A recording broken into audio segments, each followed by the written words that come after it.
बिस्मिल्लाहिर्रहमानिर्रहीम। अस्सलामुअलैकुम। सबको मेरे तरफ़ से सलाम। उम्मीद करते हैं सबका उर्दू एग्ज़ाम अच्छा हुआ होगा, सब उर्दू बच्चे का। और देखिए आज हम लेकर आए हैं जो 2024 का पूरा उर्दू का आंसर की आप लोग मिला लेंगे, आपका कितना मार्क रहेगा। उम्मीद करते हैं सबका अच्छा होगा और आगे भी अच्छा होगा। जी अगर अच्छा लगे तो इस चैनल को सब्सक्राइब कर देना और थोड़ा शेयर भी कर देना इंशाल्लाह। आइए सबसे पहले देखते हैं जो इस सवाल का जवाब। समाज का इसमें 1 नंबर है। समाज का इज्तिमाई दायरा किन पर मुश्तमल है? इस समाज के महज़ब अफराद पर। ये क्वेश्चन सही है, ये आंसर सही है, ये आंसर सही है। हिंदुस्तान में अंग्रेज़ी हुकूमत के आखिरी गवर्नर जनरल कौन थे? Lord Mountbatten. जहाँ पर ऑप्शन होगा देखिए सी, लॉर्ड माउंटबेटन होते हैं आखिरी गवर्नर जनरल। उसके बाद आ जाइए 3 नंबर। अफसाना आईने के सामने में बच्चे के हाथ से रोटी छीनकर कौन ले जाता है? ये आप लोग सब जानते हैं, कौवा छीन कर ले जाता है। अफसाना निगार को जो सपने सबसे ज़्यादा अजीज हैं वो सपने कैसे हैं? वो सपने झूठी है। यहाँ पर ऑप्शन झूठी ऑप्शन होगा। देखिए ध्यान से, यहाँ पर ऑप्शन है झूठे, ये ऑप्शन सही है। उसके बाद आ जाइए फिर हम लोग 3 नंबर पर चलेंगे। 5 नंबर, 4 नंबर गया, 5 नंबर। हज़रत उमर के बहन और बहनोई को कुरान शरीफ कौन पढ़ा रहे थे? हज़रत खब्बाब रज़ी अल्लाह तआला अन्हु। हज़रत खब्बाब रज़ी अल्लाह। स्वामी विवेकानंद का असल नाम क्या था? नरेंद्र नाथ। सी ऑप्शन, ये गलत है, उपेंद्र नाथ नहीं होगा। स्वामी विवेकानंद का ख्याल में असल इबादत क्या है? खिदमत खल्क, पूजा पाठ करना नहीं होगा, ये ऑप्शन भूल है। उसके बाद आ जाइए 8 नंबर। 8 नंबर चलो देखते हैं 8 नंबर होता है क्या? आमतौर पर पहला साइंसदां किसे माना जाता है? आमतौर पर पहला साइंसदां ये पहिए के मौजूदा को। उसका था जाइए 9 नंबर। 9 नंबर इधर देखते हैं। बिजली पैदा करने वाला जनरेटर बनाने में सबसे पहले किस साइंसदां ने कामयाबी हासिल की?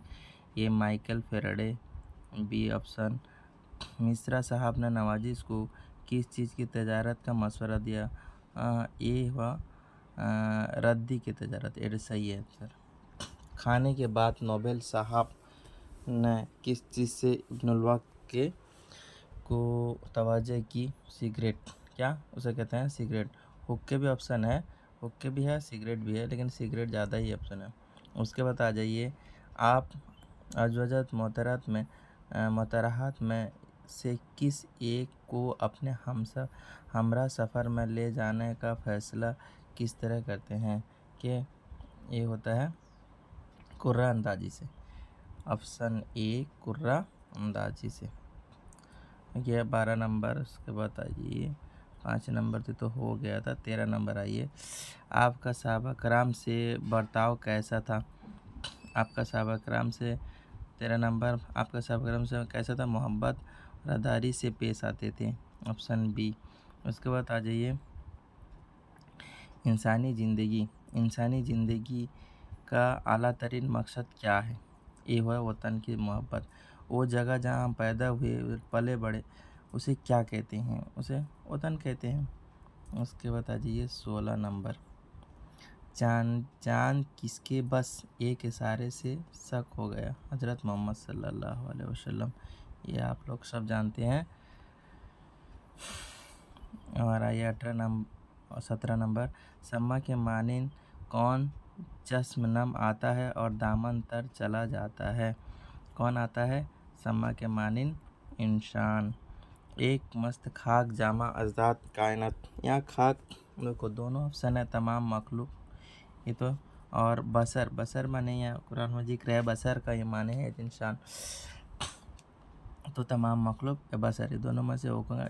थोड़ा सा डाउट है इसमें, ग्रेस मार्क मिल सकता है कि ये दोनों ऑप्शन है और इसमें से ज़्यादा लगता है ये, ज़्यादा लगता है तो उसके बाद है शायर मरीज गम है, उससे तबीबों की ज़रूरत क्यों नहीं है? इसके इलाज सिर्फ कोई बुजुर्ग ही कर सकता है? नहीं, औसत कज़ा इस बीमारी से निजात दिला सकती है। ये ऑप्शन बी यही होगा। उसके बाद आ जाइए आपका 20 नंबर, गम व आलम ने शायर को किस बात का मौका नहीं दिया? ये महबूब के लुत्फ़ व करम की तमन्ना। महबूब के लुत्फ़ व करम की तमन्ना। 20 नंबर। उसके बाद आ जाइए हम 21 नंबर की तरफ चलते हैं। 21 नंबर देखो, नज़म बंजारा कैसी नज़म है? सबसे पहला, ये पाबंदी नज़म है। A option. नज़म बंजारा में किसकी अलामत? ये नज़म के क्वेश्चन इंसान की। जब इंसान का लहद में चला जाता है तो वहाँ डेस झांकने नहीं आता, एक परिंदा कीड़ा मकोड़ा नहीं आता। एक कीड़ा, हाँ, एक परिंदा भी झांकने, लेकिन अक्सर तकरीरों में कहते हैं कि एक परिंदा, बच्चे सब सुने होंगे, एक परिंदा भी झांकने नहीं आता है, लेकिन एक कीड़ा मकोड़ा यहाँ पर है, जो किताब में लिखा हुआ था उसके हिसाब से होता है। और जब लाद चलेगा बंजारा, इस शायर की क्या मुराद है? ये मौत का आना बरहक है। आइए फिर हम 25 नंबर, शायर ने आग में जल कर पिघलती जवानी का जिक्र किस हवाले से किया है? ये स्टील कारखाना। क्या होता है? स्टील कारखाना। मसनूए अमल बेसुध किसकी तख्लीक है? ये करामत अली करामत की। खुदा के नज़दीक कौन सी इबादत तक़वा से बेहतर है? ये क्या है? बंदों नसीहत करना, मुरीदों की रहनुमाई करना।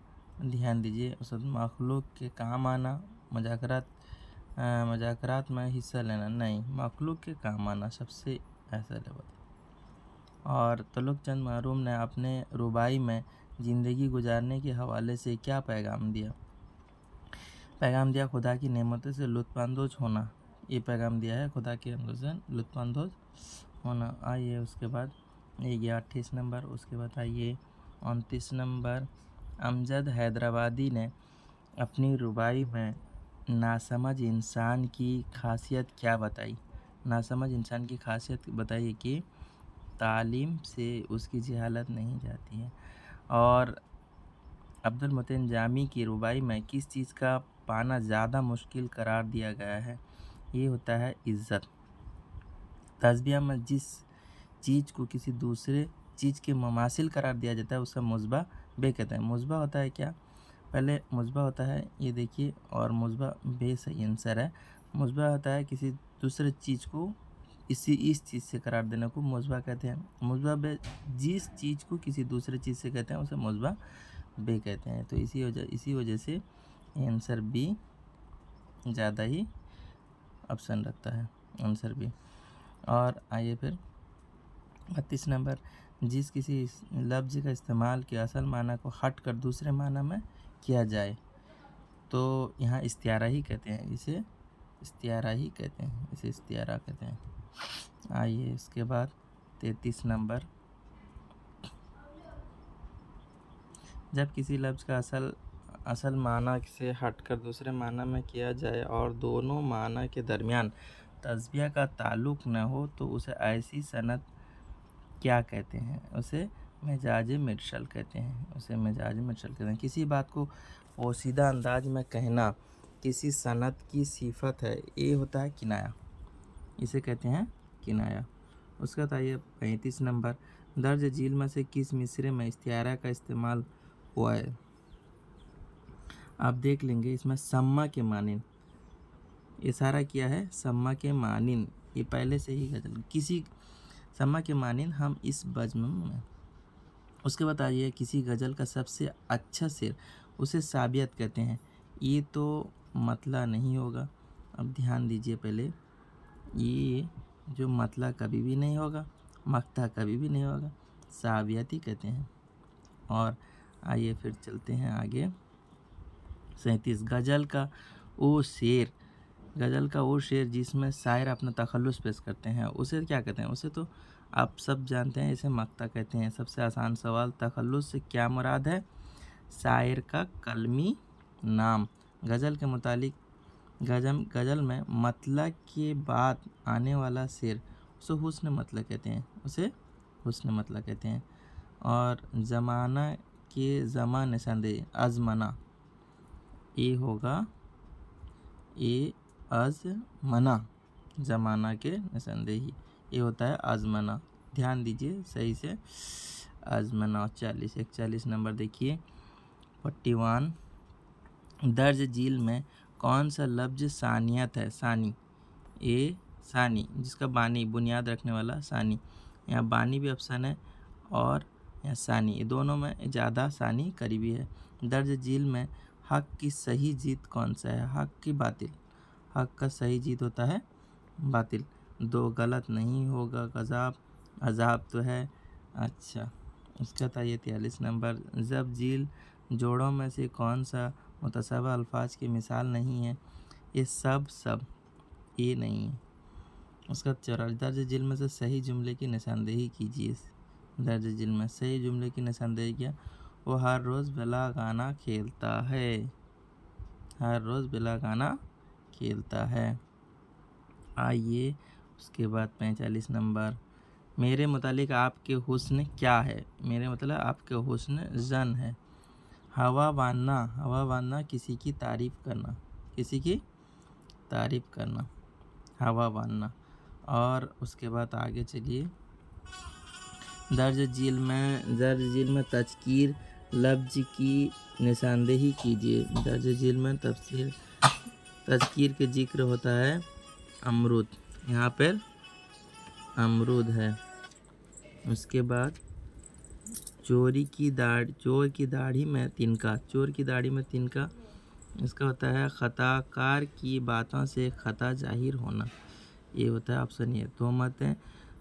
तोहमत चंद अपने जिम्मे धर चले, जिस लिए आए थे वो सो हम कर चले। यहाँ पर देखिए चले और चले, इसी वजह से ये शेर गज़ल का मतला है। क्या है? गज़ल का मतला ही है।